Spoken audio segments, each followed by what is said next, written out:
하나님의 말씀은 요한복음 3장 31절부터 36절 말씀까지입니다. 요한복음 3장 31절부터 36절 말씀까지입니다. 찾으셨으면 한 절 한 절씩 교독을 하도록 하시겠습니다.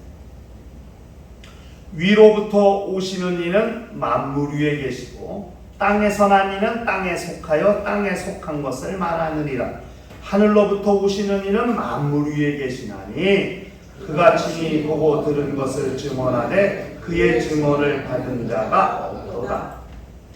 그의 증언을 받는 자는 하나님이 참되시다 하는 것을 인쳤느니라. 하나님이 보내시는 이는 하나님의 말씀을 하나니 이는 하나님이 성령을 한량없이 주시니라. 아버지께서 아들을 사랑하사 만물을 다 그의 손에 주셨으니 아들을 믿는 자에게는 영생이 있고 아들에게 순종하지 아니하는 자는 영생을 보지 못하고 도리어 하나님의 진노가 그 위에 머물러 있느니라. 아멘.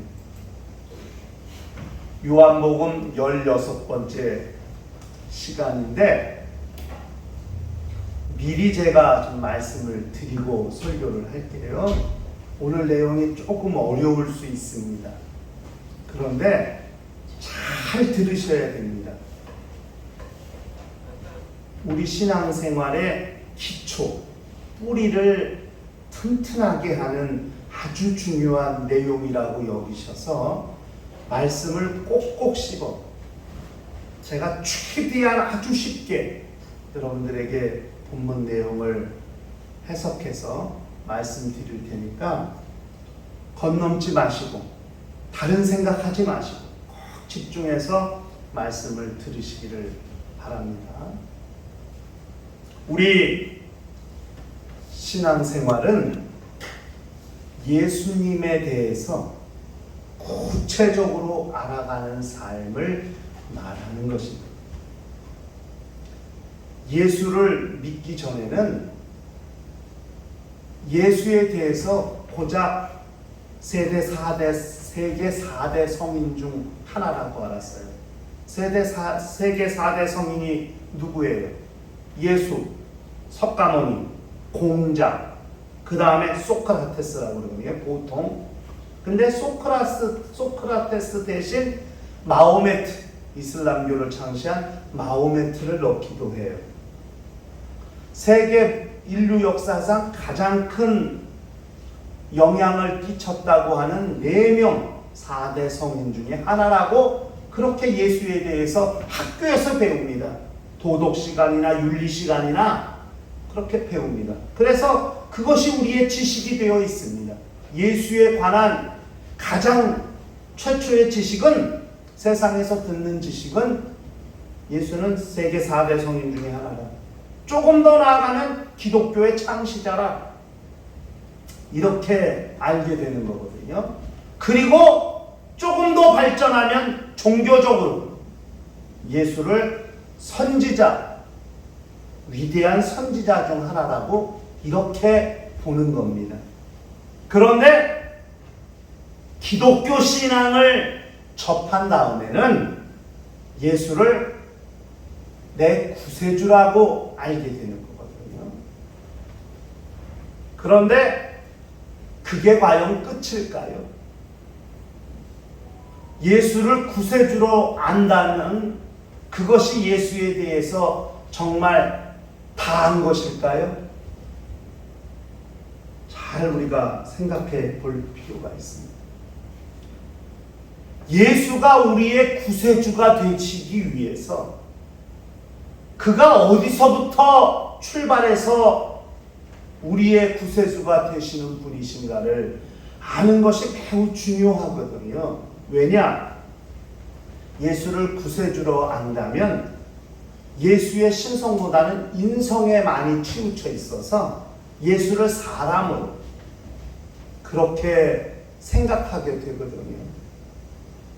예수의 출발부터 시작해서 그가 사람으로 이 땅에 오신 그런 과정 전체를 잘 알아야 우리의 신앙이 흔들리지 않거든요. 여러분, 한 1, 20년 전에 다빈치 코드라고 하는 책이 나왔어요. 영화도 나왔고, 그 다빈치 코드라는 책 한 권 때문에 기독교 신앙이 굉장히 위험에 빠지는, 영지주의,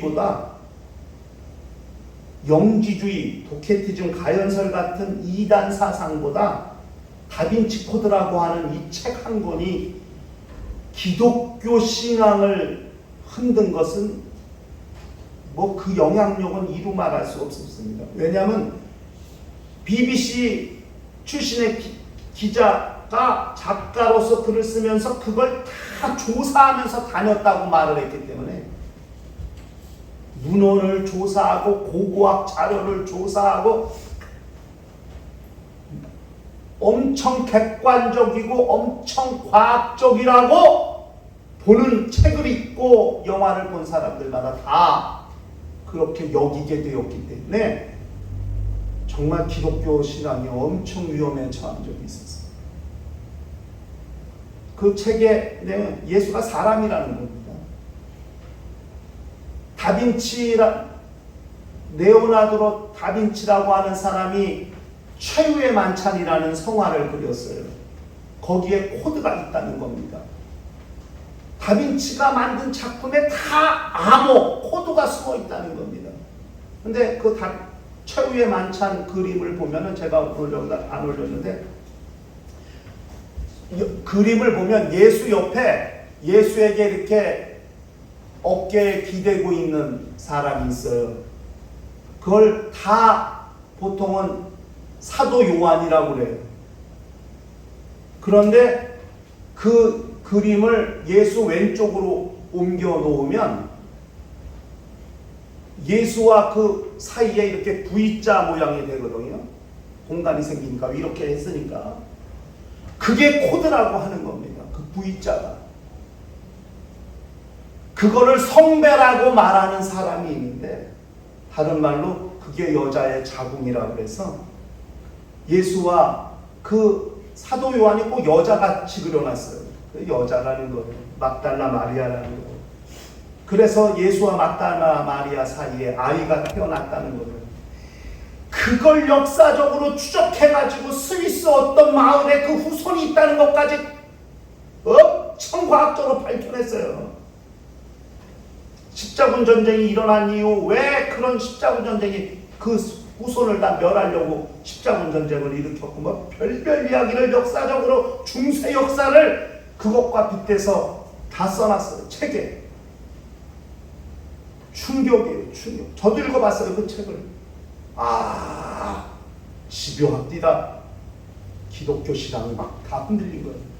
그러면 예수는 과연 누구냐? 하나님의 아들이 맞냐 틀리냐? 그럼 하나님은 누구시냐? 아주 가장 기독교의 근본적인 질문부터 파헤집고 들어가는데, 이건 뭐 걷잡을 수가 없어요. 여러분, 기독교 신앙 뿌리가 튼튼해. 기초 뿌리가 튼튼해야 돼요. 세상에 누가 뭐라 그래도, 어떤 유혹, 어떤 시험이 닥쳐도 그리스도에 대한, 예수에 대한 우리의 신앙이 확고하려면 정말 이거 매우 좋아요. 그래서 사도 요한의 이 기록이 중요한 거예요. 저는 요한복음을 하면서 사도 요한이 정말 엄청나게 예수를 변호하고 증거하기 위해서 엄청나게 고민하고 엄청나게 기도하고 엄청난 영감을 발휘해서 썼구나, 그 생각을 하게 돼요. 우리가 다루고 있는 요한복음은 예수는 하나님의 시작부터 함께 하셨다는 분이에요. 말씀. 그가 빛으로, 그 다음에 육신으로 이 세상에 오셨다는 거 아니에요? 그의 출발부터 기록하고 있는 게 요한복음의 역사 아닙니까? 하나님과 함께 계셨고, 하나님과 함께 만물을 창조하셨고, 말씀이 육신이 되어 이 세상에 나타난 분이시라는 것을 말하고 있잖아요. 공간복음은 예수를 왕, 선지자, 제사장, 이 세 직분을 가지고 쓴 게 공간복음이에요. 마태는 왕으로 오신 예수, 마가는 선지자로 오신 예수, 누가복음은 대제사장으로 오신 예수. 그런데 요한복음은 예수를 하나님의 아들이라는 관점에서 쓰고 있는 거거든요. 저 태초 이전부터 하나님과 함께 계셨던 그분이 말씀이 육지되어 이 땅에 오신 그분이 하나님의 아들이시라는 입장에서 지금 복음서를 쓰고 있는 거거든요. 엄청난 차이가 있다는 것을 우리가 기억할 필요가 있어요. 예수를 우리의 구세주로 믿고 구세주로 아는 것이 가장 기본적이고 중요한 기독교 신앙인데, 중요한 것은 그가 구세주로 오시는 과정이 어떠한가, 그 과정을 이해하는 것이 매우 중요한 겁니다. 그것을 알아야 우리 신앙의 주초, 기초가 튼튼해. 어떤 신앙에도 어떤 유혹에도 흔들리지 않아요. 여러분, 예수는 사람으로 오셨지만 연애하고 사랑하려고 사람으로 오신 분이 아니에요. 그가 사람이 되신 이유는 하나, 죽으시려고 사람이 되신 거예요. 피 흘리시려고 사람이 되신 거예요. 그에게 무슨 연애하는 감정이 충만하고 무슨 아니에요. 그렇게 생각하면 큰일입니다. 예수는 이 땅에 33년을 사셨지만 연애하신 적, 결혼하신 적이 없고 오직 하나님의 아들로서 인류를 사랑하셔서 그들을 구원하시기 위해서 피 흘리시러 육신이 되신 것이지, 사람이 되신 것이지, 사람의 육신 안에 있는 감정, 그게 아닙니다. 그것을 우리가 잘 기억할 필요가 있습니다. 예수에 대해서, 예수가 구세주시라는 사실을 정말 확실히 아는 것이 우리 신앙의 터가 되고 기초가 되고, 요한복음 17장 3절에 영생은 유일하신 참 하나님과 그의 보내신 자 예수 그리스도를 아는 거라고 그랬거든요. 예수가 누구신지를 잘 아는 것이 우리 신앙의 매우 중요한 기초요 터가 된다는 사실을 잘 알아야 됩니다. 오늘 우리가 읽은 이 요한복음 3장 31절부터 36절까지 예수 그리스도에 관해서 중요한 세 가지를 말하고 있습니다. 그게 뭐냐면, 첫째, 예수는 위로부터 오시는 이라는 겁니다. 31절. 예수는 위로부터 오시는 이라는 거예요. 그런데 위로부터라는 말이 헬라어로 아노덴이라는 말이에요. 위로부터라는 말이 이게 뭐냐면 처음부터, 시작부터라는 의미가 있어요. 그러니까 그분은 위로부터 오시는 분인데 처음부터 시작부터 오시는 분이에요. 근데 오다는 말이 이게 엘코마이라는 말이거든요. 이게 존재하다는 뜻이에요. 의미가 오다 가다라는 의미인데 또 다른 의미는 존재하다는 의미 있어요. 엘코마이라는 단어가. 그러니까 위로부터 오시는 이라는 말은 처음부터 시작부터 존재하시는 분이라는 거예요. 언제 시작? 하나님의 시작부터. 하나님이 언제 계셨는지는 모르지만 하나님이 계시기 시작할 때부터 그분은 존재하셨던 분이라는 것을 이야기하는 거예요. 그분은 위로부터 오시는 분이에요. 그리고 다음에 뭐라고 말하면 하늘로부터 오시는 분. 위로부터 오시는 이, 하늘로부터 오시는 이, 이렇게 말씀하고 있거든요. 예수는 언제부터 오시는가? 처음부터, 시작부터, 하늘로부터 오시는 분인데, 본문에 뭐라고? 만물 위에 계시다. 만물 위에 계시다. 이렇게 두 번을, 위로부터 오시는데 만물 위에 계시고 하늘로부터 오시는데 만물 위에 계신다. 이렇게 말했어요. 매우 중요한 표현이에요, 이게. 오늘은 이 본문의 말씀의 의미를 깨닫는 것이 설교 시간에 절실하게 필요하다는 것을 아셔야 됩니다. 우리의 삶에 어떻게 적용해야 되는가, 그 내용보다도 하나님의 말씀을 터득하는 것이 오늘 설교의 매우 중요한 핵심이라는 것을 우리가 기억할 필요가 있어요. 그분은 위로부터 오시는 분, 처음부터 태초부터 시작부터 존재하시는 분이시고 만물 위에 계신 분이시다. 그것을 잘 알아야 됩니다. 두 번째는 뭐라고 그러냐면 34절에 하나님이 보내시는 분이에요. 예수.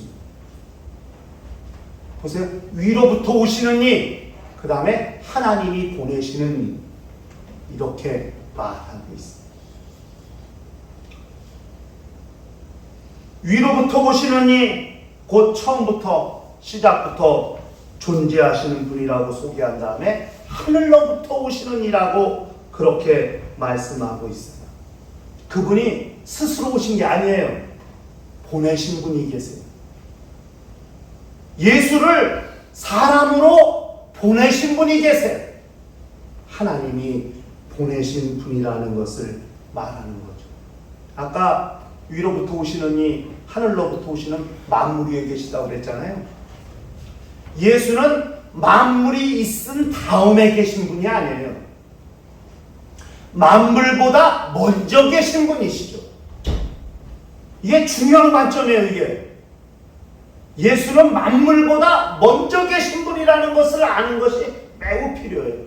골로새서 1장 17절에 그렇게 말했어요. 또한 그가 만물보다 먼저 계시고 만물이 그 안에 함께 섰느니라, 이렇게 말해요.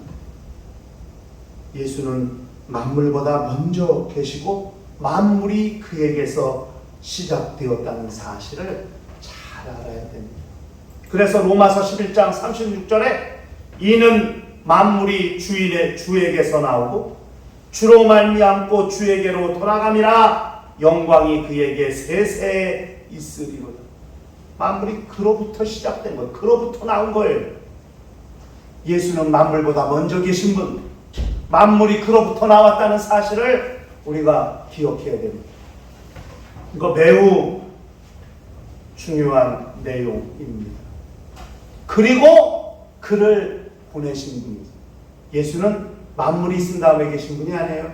만물보다 먼저 계셨어요. 그리고 그에게서 만물이 나왔어요. 그리고 예수를 보내신 분이 계신데 하나님이 예수를 보내셨어요. 하나님이 예수를 보내신 이유는 하나님의 말씀을 전하시기 위해서, 하나님의 말씀을 세상에 선포하시기 위해서, 하나님의 뜻을 세상에 공개하시기 위해서 그 아들 예수 그리스도를 이 세상에 보내신 겁니다. 그렇기 때문에 그의 말씀을 듣는 사람, 예수 그리스도를 통해서 하나님의 말씀을 듣고 믿는 사람은 사망에서 생명으로 옮기게 되는 거죠. 요한복음 5장 24절, 내가 진실로 진실로 너희에게 이르노니 내 말을 듣고 또 나 보내신 이를 믿는 자는 영생을 얻었고 심판에 이르지 아니하나니 사망에서 생명으로 옮겼느니라, 이렇게 말씀하고 있습니다. 예수가 누구신가? 위로부터 오신 분. 두 번째, 하나님이 보내신 분이에요. 지금 우리 구세주로 우리에게 오시는 과정이에요. 그분이 우리에게 구세주가 되시는 출발은 그분은 처음부터 시작부터 존재하시는 분이신데, 만물보다 먼저 계신 분이신데 그를 하나님이 이 세상에 보내셨어요. 왜? 하나님의 말씀을 전하시기 위해서.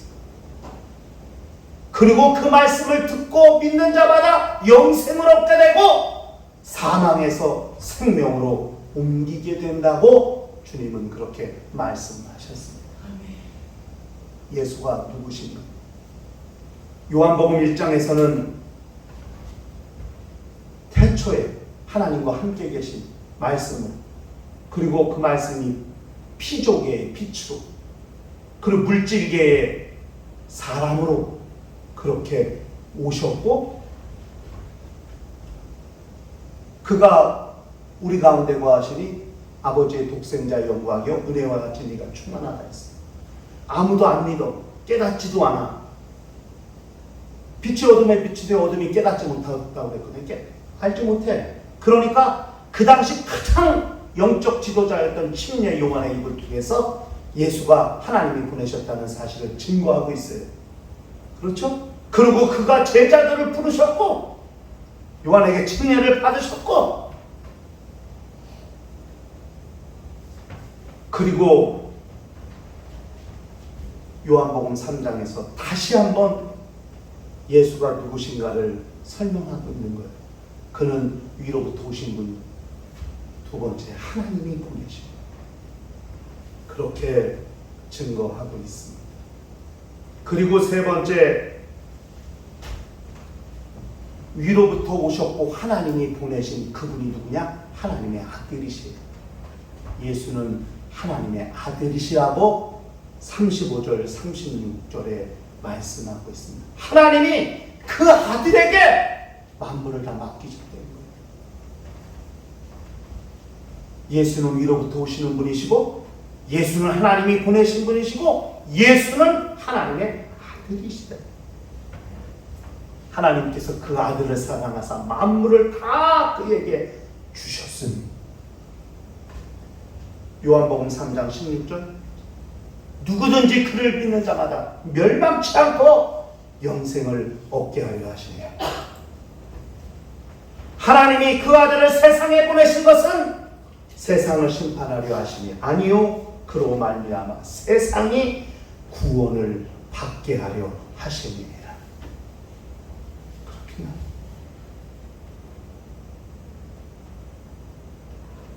요한의 이 증거, 사도 요한의 예수에 관한 이 증거가 그 당시 영주주의로부터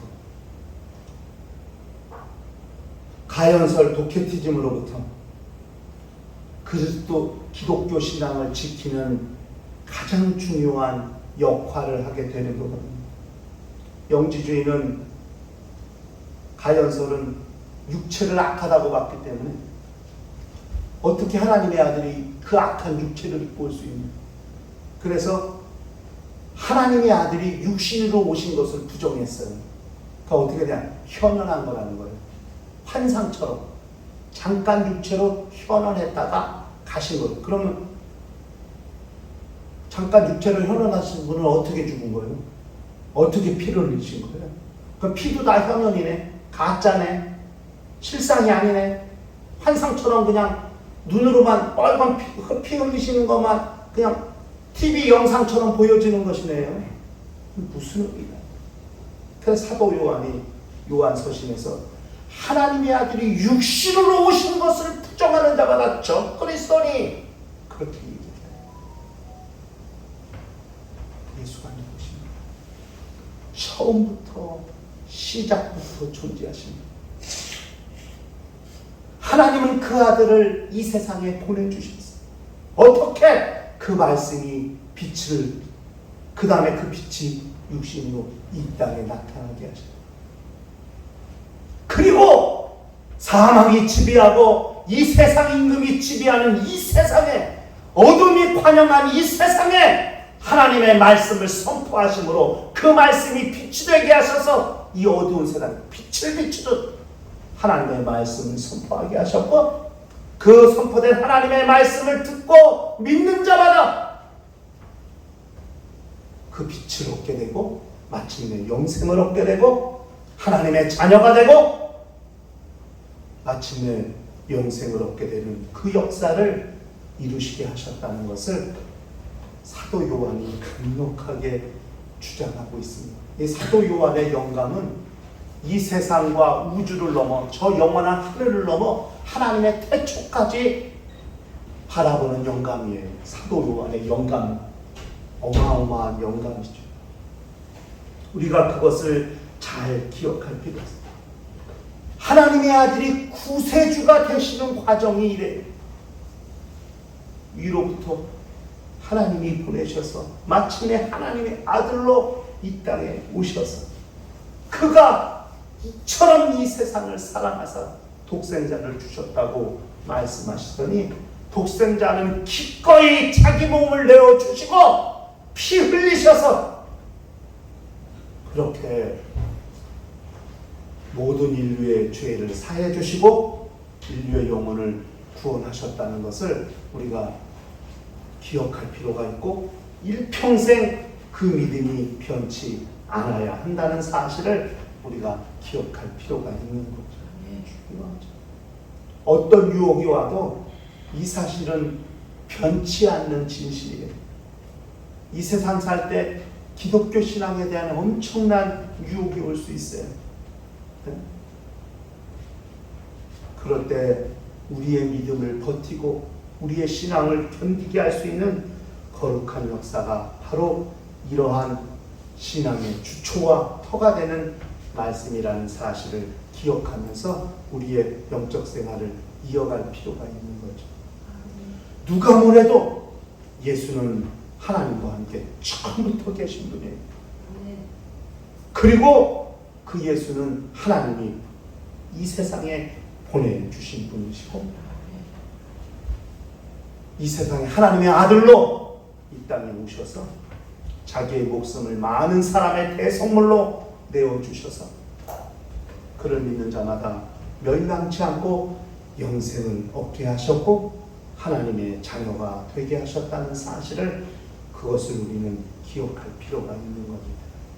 요한의 증거 위로부터 오시니 하나님이 보내시니 하나님의 아들이라고 이렇게 순서를 통해서 예수 그리스도께서 구세주가 되시는 과정을 설명하고 있는 사도 요한의 증거가 우리에게 일평생 우리의 믿음을 지키고 우리의 영적 생활을 유지하게 할 수 있는 거룩한 근거요 기초가 되게 하는 거룩한 심령과 가정과 교회가 되시기를 주의 이름으로 축원합니다.